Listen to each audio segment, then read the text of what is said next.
Hola, ¿qué tal, chicos? Bienvenidos a un nuevo video más del Teyato, loco. Hoy le traigo un super mango que está buenísimo. Realmente me gusta mucho este y 99 palos de madera, que si no lo has visto te dejaré el link en la descripción aquí o aquí en esta cosita que está por aquí arriba. Pues sí, te dejaré el link del 99 palos de madera. Este mango es súper bueno, este que vamos a subir ahora.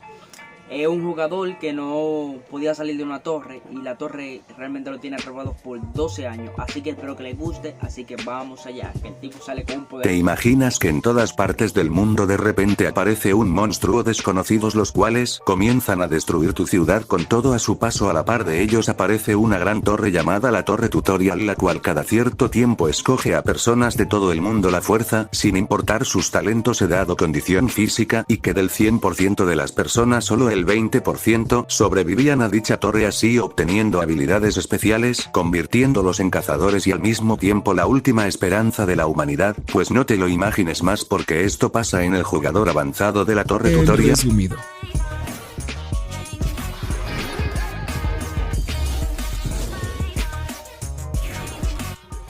Y en resumido, 2 años después de que se completara dicha torre por primera vez, la gente idolatrado a los cazadores, y a su vez los cazadores disfrutaban de su fama y de su fortuna como si fueran celebridades. Sin embargo, el Estado no iba a ignorar el enorme poder de los cazadores, y esto conllevó a comenzar una era en la que el poderío de un país se medía según la cantidad de cazadores que poseía. A consecuencia de eso, por aumentar su valor y asociación con gremios y empezaron a operar en grupos, era tanta la popularidad de los cazadores que crearon un programa de televisión llamado Somos los Cazadores, el cual se creó para aumentar el interés del público en los cazadores. A base de esto tienen tanta audiencia que es uno de los programas más exitosos. Este programa de televisión invitó a los principales líderes de los gremios de Corea del Sur. El líder del gremio cubrió Seo Won-wang, la líder del gremio Aran Señor Lee, y el líder del gremio Segun Kim Hon Kim, para hacerles preguntas sobre los cazadores de rango. Es para evitar errores a los cazadores novatos. Después de algunas preguntas, la presentadora es la pregunta número 1 en la encuesta en línea más votada por el público, preguntándoles que se rumorea la asistencia de un jugador avanzado que vive en la torre de tutorial. Los 3 líderes de los gremios se preguntan a sí mismos quién es del tal jugador avanzado. La presentadora dice que también encontró rumores en internet sobre dicho hombre y pregunta a los líderes gremiales si saben algo sobre dicha persona. El líder del gremio Ocurrió responde que a juzgar el jugador avanzado parece que sigue vivo. La líder del gremio Aran dice que duda que existe alguien que no haya escuchado de él, ya que la torre los abdujo junto con el jugador avanzado, y afirma decir que es un cazador de primera generación. Todos se sorprenden al escuchar eso y por lo tanto lleva 12 años en la torre. A base de esto, el líder del gremio Seúl dice creer que puede que tenga que ver con una maldición, ya que tras completar la mazmorra, en vez de liberarlo como el resto de cazadores, la torre longe el primer piso, nuevamente llevándolos a la teoría de que el jugador avanzado es un cazador atrapado el cual no pudo salir de la torre, y así llegar a la conclusión, según lo que sabe de la torre del tutorial, es que allí es donde los cazadores ejercitan sus habilidades básicas. Así que, si alguien completará la torre una y otra vez durante 12 años, se convertiría en un cazador extremadamente poderoso, y se dice que un miembro de algún gremio que completó la torre hace poco vio el jugador avanzado a completar la torre por completo en un superado cazadores promedio hace mucho tiempo. Claro, haciendo un análisis hipotético, el jugador avanzado haya completado la torre por 12 años, y aquí es donde aparece nuestro prota. Dentro de la torre avanzada aparece alguien que hace desear a los cazadores salir de la torre tutorial mientras gritan que esto no es un tutorial sino, mejor dicho, una sentencia de muerte. Mientras los elevan por los aires, nosotros está muy tranquilo y sin ninguna preocupación decide acercarse al lugar de donde huyen los cazadores, y resulta ser nada más y nada menos que el boss del último piso. El bro está muy sereno, se para frente al box mientras él le gruñe el brote. Al exclama el jefe que si pudiera salir de la torre lo catalogarían inmediatamente rango AS, y sonríe sin ninguna preocupación. Mientras tanto, un chico cazador de rango B del gremio señor aclama como alguien recién salido de la torre podría alcanzar a su líder de rango ADO. Es el chico. Hace 2 años se había encontrado con el jugador avanzado y lo vio completar la mazmorra, y dice que fue como ver una leyenda en acción. Varios cazadores afirmaron lo increíble que contó que en el piso 72 aparecieron 3 hombres lobo y él los mató. Solo otro cazador dijo que era la definición exacta de un jugador avanzado, ya que se abrió paso desde el primer piso piso hasta el vez con solo una patada voladora, así dándonos a entender el poder del jugador avanzado en la misma. Volviendo con la batalla de nuestro producto con el jefe del último piso, el prota lanzó una patada la cual hace rodear al jefe, incluso el mismo jefe tiembla del poder de este cazador. No sobró, está orgulloso y engreído le pregunta que quién manda en la torre, y alargándose a sí mismo diciendo lo bueno que era y lo perfecto que podría llegar a ser, el prota acaba con el jefe del piso 11 solo con una patada en solo 3 segundos, y aburrido dice que se está quedando sin cosas nuevas que probar. Al pasar los años, los aprendices de cazador les ha tocado cada vez menos tiempo para completar la torre, y a pesar de que hay torres tutoriales por todo el mundo, se afirma que su interior todas son iguales, así cada que los grupos de obtienen más información para pasársela con más facilidad, ya que dicha información se comparte por todo el mundo y aparecen nuevos cazadores rompiendo récords mundiales a pasarse la torre antes que el resto. La mayoría de los países hacen pública la información de la torre para así aumentar la supervivencia de los habitantes y también para conseguir cazadores más poderosos. Sin embargo, sin importar la precisión de la información sobre la torre, solo una pequeña cantidad de cazadores logran conquistar la torre tutorial, ya que los cazadores que logran abrirse paso a través de los 99 pisos deben enfrentarse a nada más y nada menos que faltó el temible jefe del último piso. Según los registros, del 70 de cada 95 cazadores no sobreviven. El jefe Baldo cobra factura de más de la mitad de los aprendices que llegan a su piso, acabando con todos fácilmente. Entre la desesperación de los cazadores aparece nuestra flota diciendo que es la vez número 1349 que derrota el jefe. Una vez derrota el jefe aparece un portal. Cuando el portal otra pieza se da cuenta que vuelve al primer piso. De veces que ve de nuevo ese letrero, brota solo sonríe y grita agobiado: déjame ir a casa. Se recuesta en el piso del nivel 1 y abre la ventana del estado viendo sus habilidades, y se da cuenta que ella de tanto pasarse la torre no obtiene más atributos por pasársela. En ese momento nosotros te empieza a recordar 12 años atrás cómo eran las cosas, y ahí se puso muy sentimental el asunto, ya que recordaba a sus compañeros luchando junto a él para pasarse la torre en el último piso. Todos celebraron que ya podrían salir de la torre, agradeciendo Legión 1 soporta que sin él no habían sido capaces de pasarse la torre, a su vez diciéndole que no los vaya a olvidar. Responde que ya se conocen muy bien y por lo tanto no los olvidaría. Prometieron hacer una reunión cuando estén afuera. Una vez pasaron por el portal del cartel de bienvenido a la torre tutorial, y un poco confundido se da cuenta de que está en el primer piso nuevamente. Él decide completar la torre nuevamente con un nuevo grupo. Al completarla le aparece un cartel, el cartel de la maldición, el tutorial, y que lleva la maldición de la torre. Él no entiende muy bien la situación y se desespera. La desesperación duró por un largo tiempo y uno estuvo furioso y desesperado. Ahí decide empezar a probar diferentes formas de librarse de la maldición y salir de la torre, las cuales fueron completar la torre desde el principio. El solo completar la torre 10 veces, entrenar hasta que sus habilidades físicas alcanzaran su límite, pero sin embargo nada funcionaba. Intentó varias formas de salir durante 5 años, que dejó de buscar más formas desesperadas de salir de la torre y aceptó su destino, intentando disfrutar de la situación. La vez número 433, yo no actuó como un NPC guía para los principiantes. La vez número 512 hizo de constructor militar a cargo de los reclutas. Sin embargo, los juegos de roles e interacciones no duraron mucho. Yo no soportaba la historia sobre el mundo porque le contaban quiénes iban a la torre, ya que no tenía otra cosa más que hacer que completarla una y otra vez. Ahora volvemos al presente, y al pasar 12 años encerrado en una torre sin poder de lo que haga nada cambia cuando de repente aparece un cartel diciendo se eliminó la partida infinita, y uno sorprendido se pregunta qué está pasando, pero sin importar que son buenas noticias para nosotros, está el cual con una sonrisa en su rostro grita felizmente, ya que podrá salir de allí, y pegando un salto con todas sus ganas solo dice alegremente: por fin podré irme a casa. Volviendo el programa de televisión Somos los Cazadores dicen que en general el tiempo mínimo para completar la torre es de 10 meses, y la presentadora le pregunta a los líderes gremiales que si creen que la generación número 18 de cazadores podrá romper el récord. Ellos responde que es difícil responder eso, ya que la cantidad de cazadores cambia cada ronda. Es muy importante lo bien que puedan colaborar. Sillón dice que también es importante sus habilidades individuales, y según dice que el mayor desafío es traspasar el piso 51, ya que aparece un jefe de alto nivel cada 10 pisos, y que a partir de ese piso ya no se puede depender de la suerte. Por otro lado, y uno desesperado por poder salir ya eternidad en pasarse la torre, aunque en realidad vaya demasiado rápido, ya que sube piso sin parar derrotando todo lo que esté a su paso, y sin pensarlo uno ya se encuentra en el piso 99 y aparece el jefe del último piso. El pro está furioso, grita me voy a casa, mientras derrota el jefe de un solo golpe. Quienes vigilan la torre torre desde afuera sorprendidos, ven que se abre un portal y exclaman que es un nuevo récord y uno de ellos le dice al otro que se prepare para comprobar la lista de sobrevivientes. Claro que del portal solo saldría una persona y es nada más y nada menos que Yono, el cual mira al cielo sonriente después de 12 largos años. De repente se acercó un sujeto felicitándolo ya que completó la torre tutorial y dice que debía haber sido muy duro, que uno le pregunta que si de verdad está fuera de la torre. Este hombre le afirma que si se encuentra afuera y le pregunta el nombre al prota y uno muy feliz grita su nombre y al actuar dice que es libre. El tipo que está tomando su y ve que el nombre de Hon no está ahí y al irás al principio de la hoja mira que el nombre de Joe no aparece de primero en la lista de primera generación del tutorial. Sorprendido lo mira y ve que Yono es el jugador avanzado. Tras 12 años de su invocación se afirma que Hawking ha salido de la torre tutorial una semana después. En el centro del tutorial coreano el lugar se llena de gente ya que número 18 de cazadores tomará su primer examen de grado. Dicen que es muy especial esta ocasión ya que tiene el récord de 2 semanas menos que el récord anterior y el mundo entero los está observando. Y otro tema que se encuentra en boca del mundo entero es el jugador avanzado se encuentra ahí en la sala de espera. David del centro del tutorial se ven los 3 líderes gremiales hablando sobre que por fin uno había salido. Uno de los líderes dice el bruto sería el único que seguiría igual ya que la torre no existe la necesidad de dormir ni de comer y que el cuerpo no crece ni tampoco envejece según dice entusiasmado. Clase de bestia se habría convertido el prota. Mientras tanto el examen para la generación 18 está a punto de comenzar. En la sala de espera los cazadores toman algunas armas y se preparan para intentar romper la nueva marca. Detrás de ellos sin ser notado estaba Yono comiéndose unas ricas papas. Todos asombrados voltean a ver lo que uno les pregunta que por qué traen equipamiento y ellos contestan que se los dieron esta misma mañana y que si a él no se lo habían dado y recalcaron que se meta la pata en el examen le costará mucho avanzar. Y uno sin prestar mucha atención se pregunta a sí mismo si se había quedado dormido. Cuando vieron el equipamiento de inmediato dan un anuncio en el centro del tutorial solicitando que los aprendices salgan de la sala de espera y que se dirijan al sitio de examinación. Y Yono queda bastante dudoso ya que no sabe qué es eso. De camino al centro aparece el sujeto llamado David dándole la bienvenida a los aprendices y a darles la evaluación de grado. David les dice a los aprendices que no se preocupen demasiado ya que solo es un examen de ingreso, pero mientras David les da una charla a los aprendices que uno bosteza del aburrimiento, David procede a presentar el primer examen. Una vez apretar un botón se empieza a abrir la puerta de atrás. Cuando se abre por completo se dan cuenta de que es un laberinto. David explica que el laberinto está lleno de obstáculos y recomiendo a los aprendices usar todas sus habilidades. Entonces empieza la cuenta regresiva para comenzar el examen. Desde los 30 segundos los aprendices se preparan con ansias y comienza la prueba. David otros aprendices tienen buena disciplina y empieza a alardear sobre cuando él hizo el examen por primera vez. Mientras pensaba eso uno le habla y le pregunta si solo debe llegar a la salida sin importar cómo. David sorprendido observa de pies a cabeza preguntándose si es uno de los aprendices ya que no tiene su armamento y tampoco se toma en serio el examen. David le responde a G1 que sí, que no importa cómo pase, que la única regla es llegar a la salida y le pregunta si el examen le parece una broma, que uno siendo arrogante le responde que rompe la espalda y David lo tacha de arrogante. Entonces si uno le propone una apuesta la cual es que si puede pasar el laberinto en menos de 20 segundos le tendría que dar 10 millones de wones. David no le importa la apuesta ya que está furioso, pero el brote le pregunta si acaso tiene miedo y David acepta la apuesta de Hong y uno se dirige a la entrada del laberinto y presiona la roca mientras piensa sobre los 10 millones de wones y a su vez el salario de los cazadores. Eso lo piensa hacer cazador, está mucho dinero. Mientras intenta empujar la pared, al hacer esto David y los líderes gremiales se preguntan qué está haciendo, que uno activa una habilidad llamada carga y con su puño se abre paso entre todo el laberinto. Una vez cruzado el laberinto, que uno dice que ya está en la salida del otro lado, aunque si abrió su propia salida la audiencia no cree que puede ser posible tal cosa, y uno de los líderes gremiales afirmó que Yono fue muy imprudente. Yono muy contento por los 10 millones de wones se percata del daño, lo harán pagar por los daños 24 horas antes de la evaluación de cazadores. En todo Cazadores Revistas un sujeto le pide a la secretaria llamada Yunción que le pase la lista de todos los novatos que tomarán el examen de grado y le pregunta si no es emocionada ya que el jugador avanzado está incluido y ella se pregunta si habrá algún otro jugador aprendiz que valga aquí. No es el jugador avanzado. El chico responde que sí y señala un cazador, un chico que tiene conocimiento entre las artes marciales y sería un buen candidato. El cazador se llama Kan Yuron y esto quiere ser una estrella, tiene el talento, la habilidad y la suerte a su lado. En la torre era de los que más resaltaba derrotando los monstruos y era el cazador más fuerte de su equipo. Su plan era superar cada obstáculo y llamar la atención de todos al principio. Bueno, ese era el plan, hasta que apareció Gion y Cayón se dio cuenta de que él le robaba todo el protagonismo. Bueno, volviendo al presente en el examen de grado de los aprendices, ya que no destruyó el laberinto, la prueba queda suspendida. Pasar la prueba ese día en la sala de prensa, todos estaban sorprendidos de lo que estaba pasando, ni siquiera las cámaras pudieron captar algo ya que pasó demasiado rápido y solo tienen tomas de Cayón, ya que no pensaron que alguien con sandalias fuera una persona interesante. Aquí es donde nace una estrella. Ahora la sala de espera de los aprendices Cayón se tornó inquieto mientras que uno se echó una siesta. Todos en la sala hablan de lo impresionante que fue la forma en que Jun atravesó el laberinto y Cayón sigue pensando en que todavía no acaba y puede todavía tomar algo de protagonismo. De repente llega un anuncio del consejo de evaluación de grado y los principiantes que el examen se retomará en 15 minutos. Que Ayun piensa que no importa que es el jugador avanzado, ya que no dependerá de él, pues confía mucho en su experiencia y habilidades. Ahora el evento de evaluación será oleada de monstruos. En ella se usarán blancos virtuales de entrenamiento creados a base de piedras espirituales de monstruos y tecnología de punta. Con esta evaluación se valora a los aprendices en cuánto tiempo tardarán en derrotar a y lanza un rayo. Todo se sorprende ya que acabo de salir de la torre y ya tiene habilidades mágicas, por ende asumen que están en presencia de un genio. Que hay unas múltiples ataques para derrotar a los máximos monstruos posibles. Se acaba el tiempo y cayó en el cazador número 33, ha eliminado 78 monstruos en total, el mayor puntaje de un aprendiz hasta la fecha. Todos dicen que es increíble y que está a la altura de su reputación como el mejor candidato, pero no todo es color de rosa, ya que, si no fuera porque yo no habría quedado en primer lugar. Ahora le toca a yo no hacer la prueba y dice que no tiene energía para esto. Esa no te la crees. Nadie. Cayón queda intrigado en la sala. Claman que sigue el jugador avanzado después del genio y los tres líderes gremiales están ansiosos por ver cómo ha evolucionado su estilo de lucha. Que uno se encuentra en la sala y tiene para acabar con la máxima cantidad de monstruos posibles. Que comience el examen. Comienzan a aparecer los monstruos y le dicen que el examen comenzará en yo. Nunca está muy tranquilo. Ahora inicia el examen para el que uno lanzó un ataque. El cuerpo lo alcanzan a ver ni en las cámaras. Lanza ataques allí y allá, lo cual parece simultáneamente de lo rápido que es. Yo no es tan rápido que aparece y desaparece y parece como si los monstruos les explotara la cabeza. Los espectadores se pregunta si también es magia lo que hace. Uno de los líderes gremiales exclama que no cree que esté usando magia, a juzgar por sus movimientos. Que no tan solo está corriendo de un monstruo a otro y les da un solo golpe sin siquiera sacar una de sus manos del bolsillo. En pocas palabras, si uno se mueve tan rápido que pareciera que los monstruos les explota la cabeza de la nada. Ahora se acaba el tiempo. El examen ha terminado y yo no ha eliminado un total de 248 monstruos, ya que el evento estaba siendo transmitido a las redes. Explotar y Cañón se frustra y procede a dañar su celular. A su vez, repleto de ira, empieza a pegarle golpes a la pared aclamando haber entrenado arduamente. Dice haber ya y a su vez haber usado trucos sucios para subir su rango y le reprocha a su dios que si acaso le parecía lo que estaba pasando. Una vez concluida la prueba, una chica llamada Alice le muestra una lista y uno le pregunta que qué es y ella le dice que es una lista de todos los gremios que quiere reunirse con él. Ellos comienzan a hablar hasta que uno le pregunta que si estar ahí era parte de su trabajo y Alice le responde quieren motivos personales y quería conocer cara a cara al jugador avanzado y mostrarle un libro. El libro era del gremio Aria, el cual decía todo sobre contratos y obligaciones de un miembro. Alice le recomienda que lea la sección de bonificación por firmar, la cual dice que una vez que ambas partes hayan firmado el acuerdo, la membresía del miembro recibirá la cantidad de dinero de 10.000 millones de wones. Ella le pregunta que qué le parece tener en las manos un contrato de tal magnitud de dinero y uno le dice a Alice que si puede preguntarle algo y fue que en qué momento perdió tanto valor. La puso muy caótico con los monstruos y hablan de cómo ahora todo era tan caro, así que yo no está preocupado porque los 10.000 millones de wones no le iban a durar mucho. Ali le dice que no se preocupe ya que los 10.000 millones de wones son solo por firmar el contrato, ya que el gremio Ares está dispuesto a pagar el doble por la bonificación por firmar si renueva con ellos. Al final de ese contrato ellos empiezan a hablar sobre lo que pasaría si firmaría y uno se percata de que ha escuchado que esto es ilegal ofrecerle contratos a personas que aún son parte de la asociación. Lai dice que no hace falta que se presione y pueda tomar la decisión después de firmar el contrato, pero si uno procede a decir y firmar con ningún gremio, ya que eso no le interesa. Ali piensa que yo lo bromea y le dice que no quiere estar atado a un gremio ni a sus actividades. Ahora en su habitación él piensa que el mundo se rige por la oferta y por la demanda y no le ofrecía 10,